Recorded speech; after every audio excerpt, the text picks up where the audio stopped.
Good evening, everyone. Myself is Ansuman Chakrabarti. I'm the Administrator and Chief Scientific Officer of Prantik Care Third. That is basically an organization registered under Government of West Bengal and operating in the federals of remote sensing, GIS, information technology and survey. We used to impart technical training to the students in the fields that I have mentioned above, as well as we used to provide consultancy services in the fields as I have mentioned.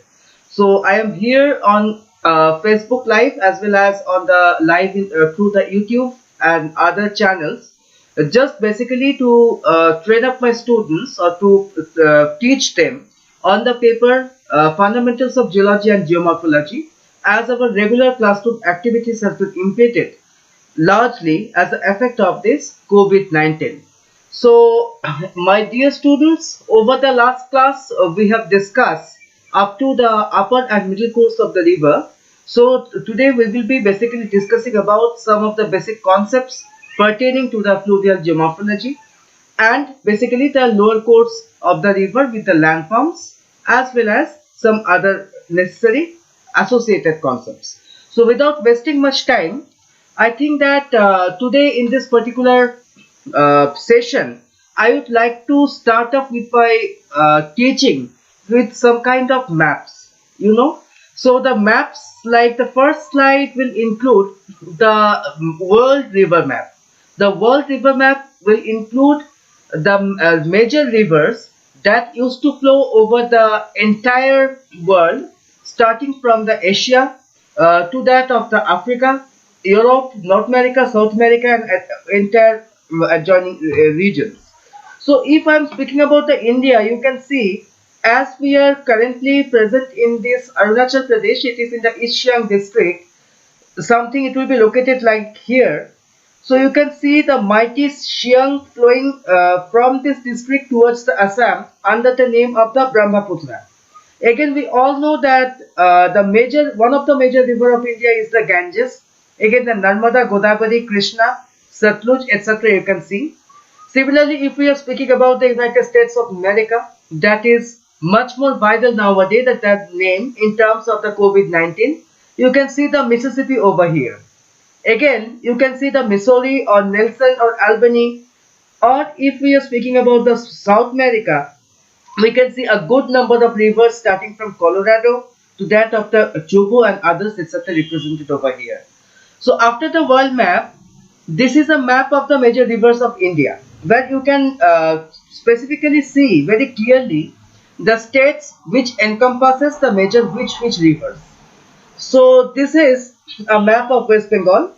So I have put up these maps just to provide you with an idea, because whenever you will be learning fluvial geomorphology, that should not necessarily mean that you will know about the different landforms and the respective causes of their formation, but you should also know where are these major rivers present in terms of the different states of the nation, in terms of the different states, as well as in terms of the major rivers in terms of the world scenario.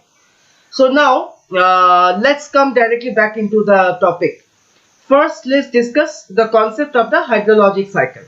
Now, what does the concept of hydrologic cycle means? The concept of hydrologic cycles basically means the movement and interchange of water between the sea, air and land. So what are the basic sources? I think all of you know that evaporation. Now what does this evaporation means? The evaporation means the heat of the sun. Under the heat of the sun, the water used to evaporate, or it used to rise upwards. Now this evaporated water rises up to a certain level, up to the in the universe, and when this particular water vapor get condensed and forms the precipitation in form of the rain and snow. So after the rain and snow, now the water that is coming to the earth in form of this rain or snow or any other form is being flown off through the rivers or through the glaciers, or that is the water flowing over the land surface in form of runoff, and a portion of this water enters deep into the earth's crust through the infiltration process, that is through the percolation process, and some several other allied aspects. So you can see ultimately the water that the earth's surface is receiving from the sky in form of the rain or storm and other things are concerned is being utilized in form of the runoff. That is, a portion of it flows through the surface of the earth. Again, a portion of it evaporates, a portion of it enters deep inside the earth, and in this way a mutual symbiotic relationship is existent between the different forms of the form of water. This is in so short regarded to be as the hydrologic cycle. Sometimes this hydrologic cycle becomes a matter of the short note also. So I would like to request my students just to prepare a short note on this aforesaid topic. Again, now let's come to the context or concept of the stream. What does the particular term stream means? The stream basically means a body of the running water that is confined in a channels and moves downhill under the influence of gravity. Now, water velocity, you should remember, is the key factor in stream erosion, transportation and deposition basically. Now, what does this particular term stream velocity means? Stream velocity basically means the distance that the water travels in a stream per unit time, and this is usually expressed in feet per second. So this has got a particular direction. What I want to mean, it has got a particular vector. So you just see this particular diagram that I have given over here.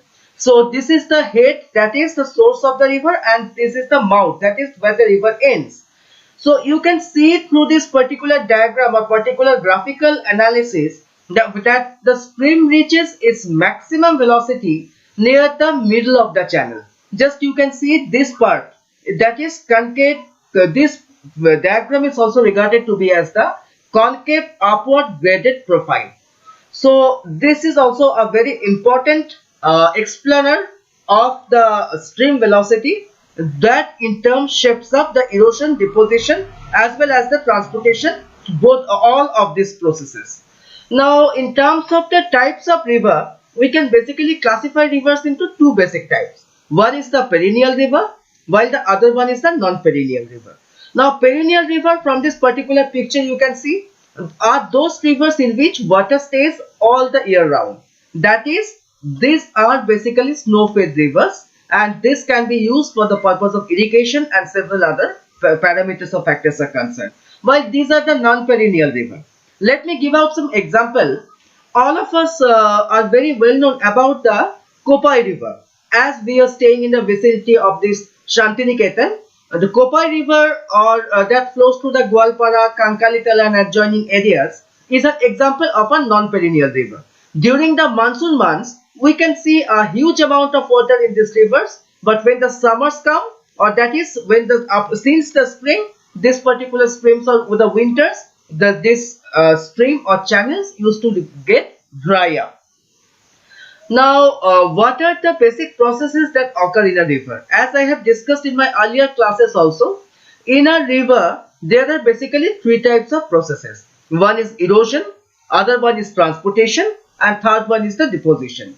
Now, what does the term in a nutshell erosion means?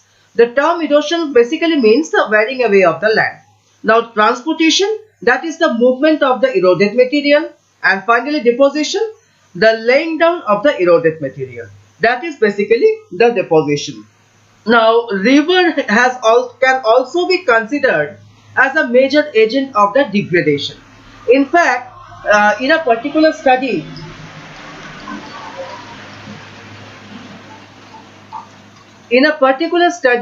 it has been found out that rivers are one of the most greatest sculpturing agents, especially for the humid regions. It used to shape up the earth's crust, and as per the statistics go, transportation and deposition, these processes are basically following up. I have tried to explain by the help of small diagrams, as like erosion, that means the wearing away of the land surface.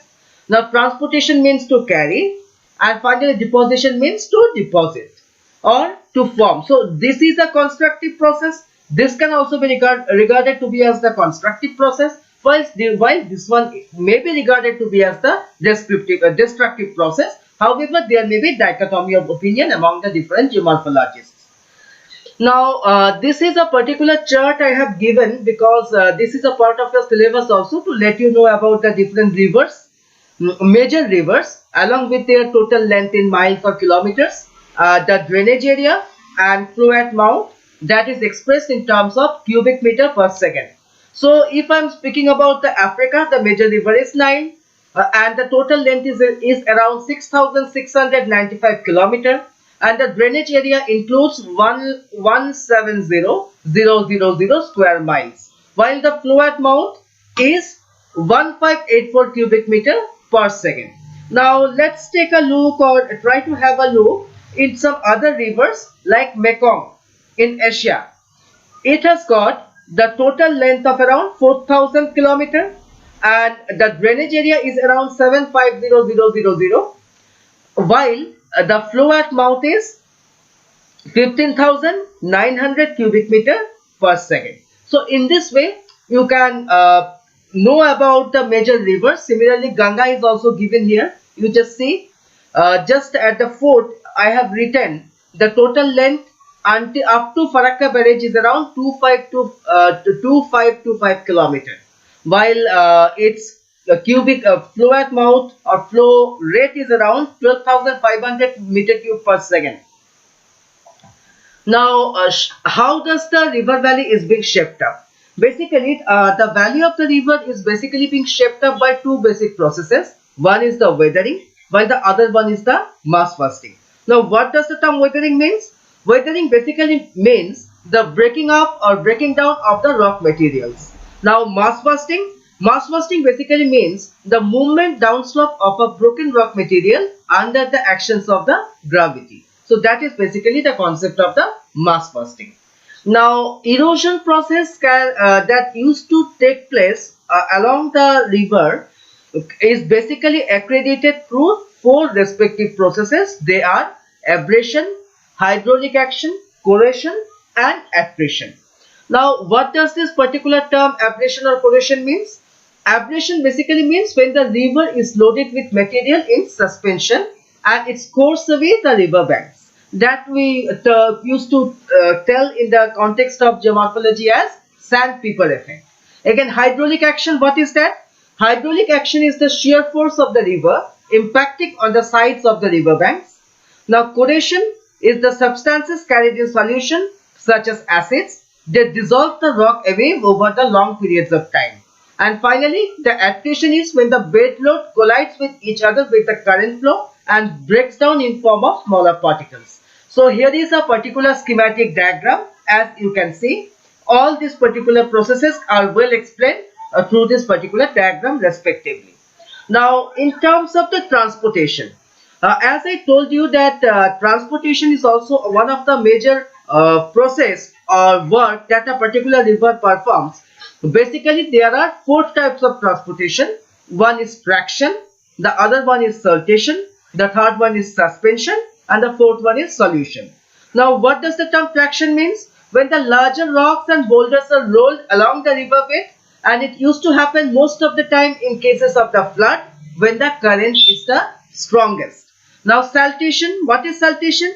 When the smaller stones are bounced along the river bed in a leapfrogging motion, that is siltation. Now, suspension, where very small grains of sand or silt are carried along with the water. And finally, solution, where some material is dissolved, like as we used to dissolve the sugar in a cup of the water or tea, and then finally it is carried downstream. And most of the time it is found in case of limestone topographies where the water is acidic. So this is the schematic diagram. You can see this one is, number one is dissolved substances in solution, that I have been telling you that the process of solution reflected in this particular diagram. This particular boulder is stranded over here. Now it is bouncing and it is moving. This is siltation. And finally is the traction. So this is the diagram that you should also remember and try to incorporate in your answer scripts if this particular thing comes up in your question paper. Now this is another diagram showing the same thing, saltation to traction, solution and suspension, as we can see. Now in the very next, let's understand the context of the drainage basin. Now what is a drainage basin? A drainage basin is basically any area of land where precipitation collects and drains off into a common outlet such as river, bay or any other body of water.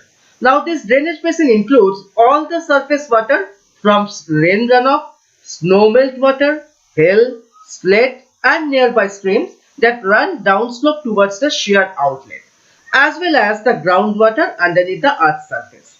Now drainage basin basically connect into this drainage basins at a lower elevation in a hierarchical pattern with smaller sub-discharge basins, which in turn drains into another common outlet. Now these are some important terminologies that I have tried to explain by the means of this particular linear graphs or diagrams. Now what is this? This is basically the catchment area. Now what does it mean?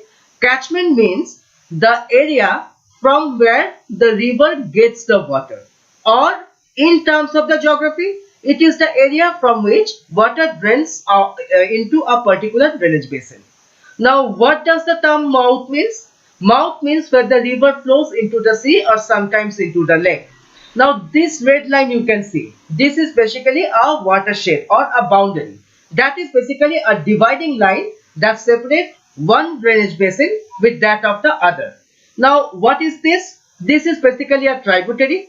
That is a river when joined, a particular river when joining to a subsequent larger river. And finally this is the example of source. As you can see, that is the upland river from where the river begins. This is basically represented to be as the source. So a particular drainage basin includes a drainage system that constitutes of the major river along with its tributary as well as the distributary, the catchment area, the source as well as that of the mouth, and finally the confluence also is included in this particular concept.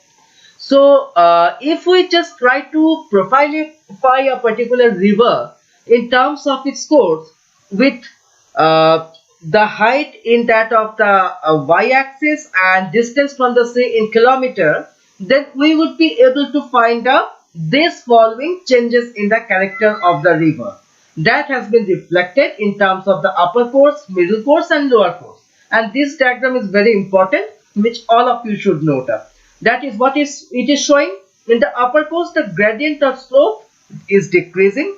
The velocity or the flow is increasing as we are moving from the upper course towards the middle course, and it's so on. So these are some valley and channel cross sections for the three respective courses like upper course, middle course and lower course. You can see in the upper course the valleys are basically V-shaped, and to say in other words, it is stiff, fast flowing river with little water causes a lot of erosion, and this erosion is basically the vertical erosion. Now in case of the middle course, the river starts to slow down, the total volume of the water increases, and finally the erosion of the river continues up. But here the erosion is basically the lateral erosion. And finally, if we are speaking about the lower course, the river is becoming very slow here. The total volume of the water increases up to a much extent or more extent, and deposition is one of the most predominant factor or phenomena over this particular part of the river course. But erosion almost stops, or there is almost no erosion. Now if we have to discuss about the works of the river, then we can say the work of the river basically depends on its energy, while energy is the function of total volume of the water, the speed of the water flow, and finally the types of works.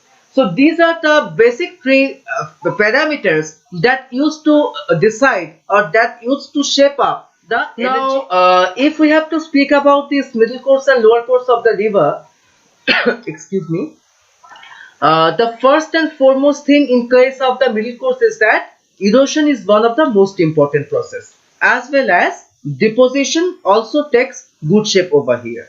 Now The erosion that basically takes up in the middle course is basically lateral erosion, that is side to side erosion.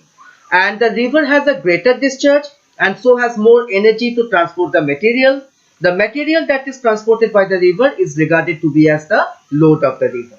And what is the deposition? Deposition is also an important process and occurs when the velocity of the river decreases or if the discharge falls due to a dry spell of the water. So that is basically the process of the deposition. So when to this particular erosion and deposition works, the first striking feature that we can come across the middle course of the river is the formation of the meanders. So you can see in the diagram 1, the river is taking this particular, this zigzag path. Now this zigzag path the river is basically taking just in order to avoid the harder rocks and flowing through the areas of the softer rocks. And while doing so, in the diagram 2,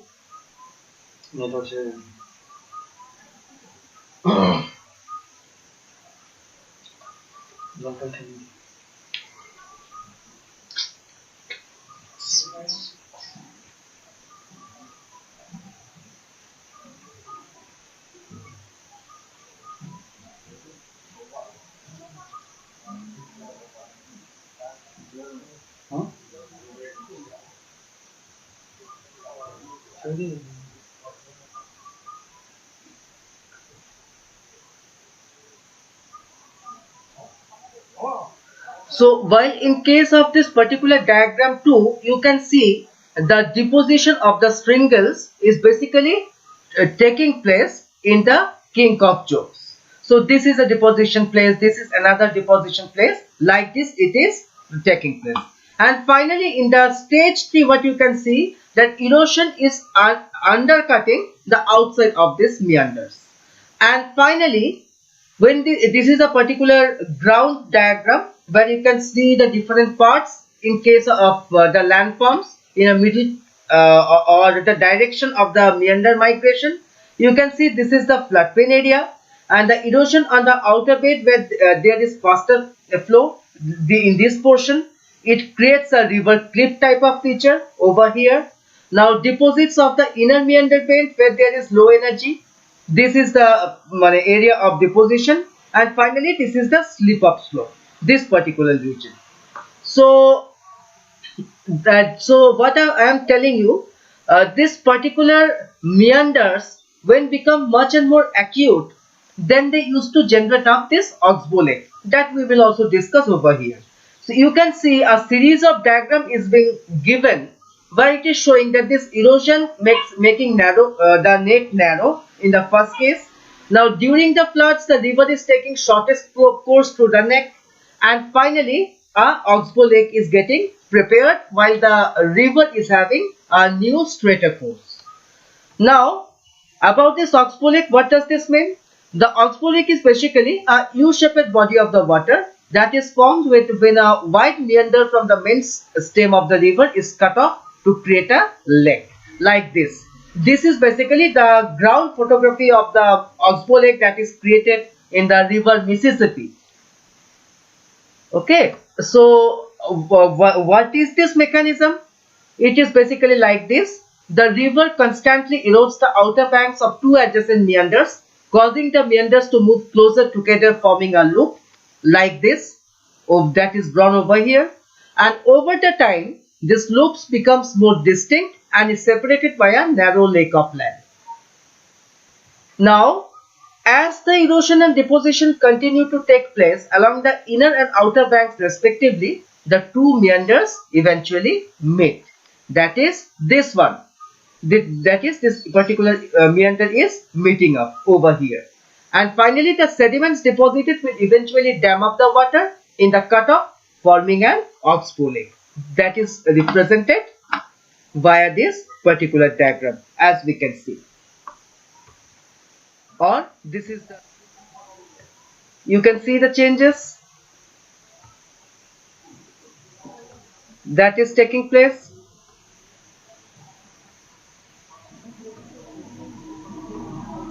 Okay, and this is the real world satellite database picture or this is the satellite data of the Oxbow Lake of the Mississippi that we are speaking about. So you just see the lake, this one. Now let's come to the lower course of the river. So in the lower course, the most striking feature is the floodplain. Now what does this particular floodplain means? A floodplain is the wide and flat area of land on either side of the river in its middle and lower courses. Now second important feature in this region is the levees. Now what does this levees means? Levees are natural embankments of silt along the banks of the river, which are often several meters higher usually than that of the floodplains. Now, floodplains and levees are basically being formed by deposition in times of the river flood. Now, the river's load is basically composed of different sized particles, as all of us know. Now, when a river floods, the river water overflows the bank of the river, and immediately this used to slow down the process of the friction. And this drops the larger particles first, building up a raised river bank that is known as the levee. Now the sands, silts and clays are similarly sorted out, with the sands being deposited next, then the silts, and finally the highest clays that finally develops a floodplain. This particular diagram is the most suitable explanator of the aforesaid aspect that I have been speaking about. Now this is the schematic diagram of a levee formation before flood, during flood, after many floods. Just you can see this kind of changes that may take place in terms of the landform. So you just see before the flood there has been no deposition. Now when the flood is taking place, deposition is taking place, and finally when many flood has taken place, it is taking quite an upward structure. It is taking quite an upward bend to develop a natural levee. Now another important fact is delta formation. Now deltas are basically formed at the mouth of the many world greatest rivers, as we can give the example of that of the Nile, it may be the Ganges river, it may be the Mississippi river, and so on. Now what does the term delta means? A delta is basically a flat area of sand and silt built into the sea, and this is basically formed as a result of the deposition. Now how this delta is being formed? That is a question, and the answer is, when a river enters a sea or lake carrying large volumes of the fine material, the velocity of the river flow decreases, and this causes the load to be deposited in layers. Now over the time, this deposited material blocks the channel and form small islands that are separated by the river channels. And finally, that leads to the generation of different kind of deltas. So in this particular slide, you can see the basic definition of the delta as well as the schematic diagram that I have given. Just you see, these are the different distributary channels that are flowing the river into the ocean or to the sea, while these are basically the deposited areas or the deltaic lands, as I have been explaining of. So this is a schematic diagram. You just see the river is ending up in form of several innumerable small channels, while the entire area it has got the depositional phenomena or depositional feature of the river, while this is the sea where this river is ending up, and it leads to the development of lagoon in certain cases, while this particular distributaries are being formed and several other aspects are concerned. So these are some diagrams. You can see this is the Ganges of the river delta that is basically formed somewhere near Bangladesh, as well as our South 24 Parganas has got a portion of it also. That is the Sundarban delta I am speaking about. So this is the satellite data and this is the map data. They're showing both the areas. Now this is the alluvial plan that is basically found in the middle course of the river. That is a diagram, real world diagram. Now let's come into this importance of the rivers. Although I have told about these things in my first class, basically river helps the human beings in a good number of ways. The first one being the chip, clay and other fertile materials along the bed, leading to the production of a good number of crops. So fertility of the soil is being increased as a result of the flooding. Third, the generation of hydroelectric power or setting up of hydroelectric plants in the upper courses of the river is also an important aspect. Again, the construction of the dams for the purpose of irrigation, power generation, control of the flood, etc. Now, fresh water, when when the river contains fresh water or if the water is sweet, then it can be used for fishing purpose, it can be used for domestic purpose, it can be used for industrial sewage, urban sewage, and several other purposes. And finally, rivers forms the most intricate natural boundaries that either used to separate two basic states or that can separate between two basic town or two basic settlements. So the river therefore acts as a very important political boundaries. So these are basically the different utilities of the river. Now flooding, why does it takes place? This is basically because the river discharge increases, or this increased runoff takes place owing to that of the urbanization or several other anthropogenic parameters or factors in comparison to that of the normal runoff. And this usually happens when the rainfall increases or takes place over a very considerably suitable long span of time. So this is a particular hazard that is usually associated with this particular rivers, but we will discuss about these floods and other environmental hazards and how to map up all these aspects in our last chapter, where we will have to study of the different environmental hazards. So as of now, just know that flood is a basic hazard that may be associated with that of the river. So this is an diagram, schematic diagram of this particular kind of dam construction, dam building, reservoir construction of the river, or the different utilities of the river has been tried to be explained from that of the source of the river to that of the mouth, as you can see, along with some of the prominent landform features. Now this is the diagrams of flood or actions or the damages that may be caused when the river gets furious in certain settlements of India. Now, how does the human used to interfere with the river? The human used to interfere with the river in several ways. The first way being the urbanization. And as the urbanization is increasing up, what the people are doing up, they are choking down the river beds and establishing of their houses and several other structures, and that is hindering in a great extent the normal flow or path of the river, leading to the process of this flooding and in certain cases leading to a huge environmental hazard.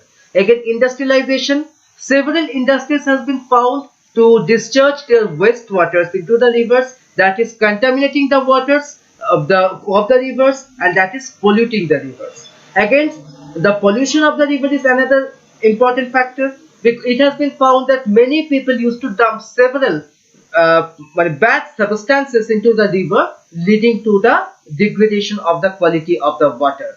Again, by constructing the dam, sometimes people used to disturb of the current ecosystem.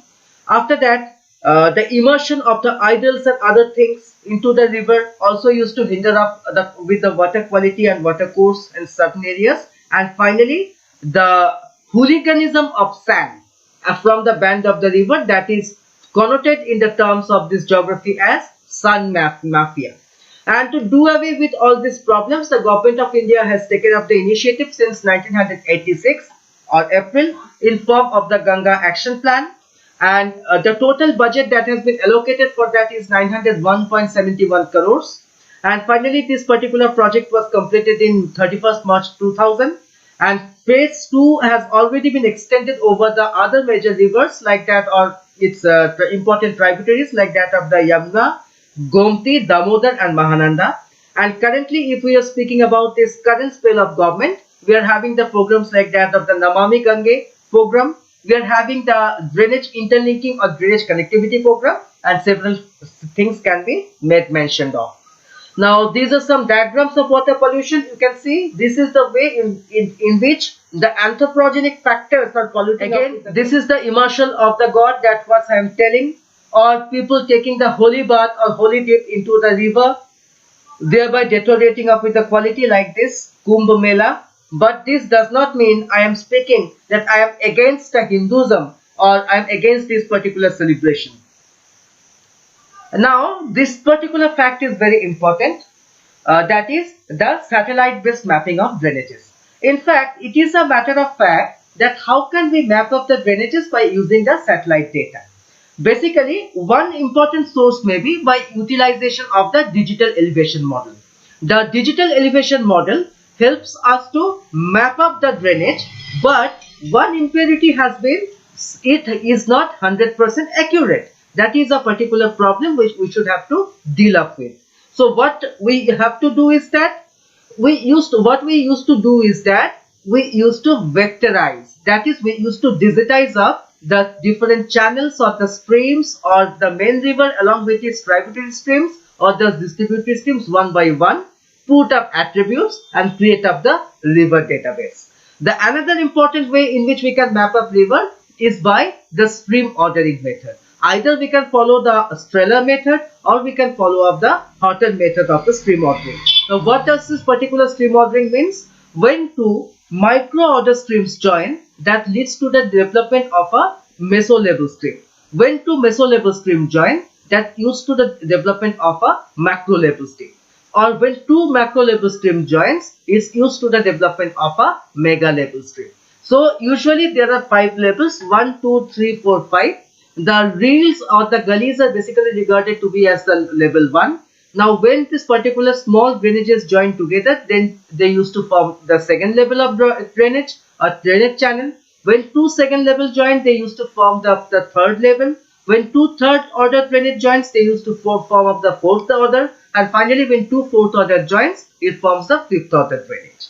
Now, the satellite data that we can basically use up for the mapping of different kinds of drainages, basically the Landsat data. It may be the different list data like that of the list 3, list 2, list 4, having different kind of spatial resolution.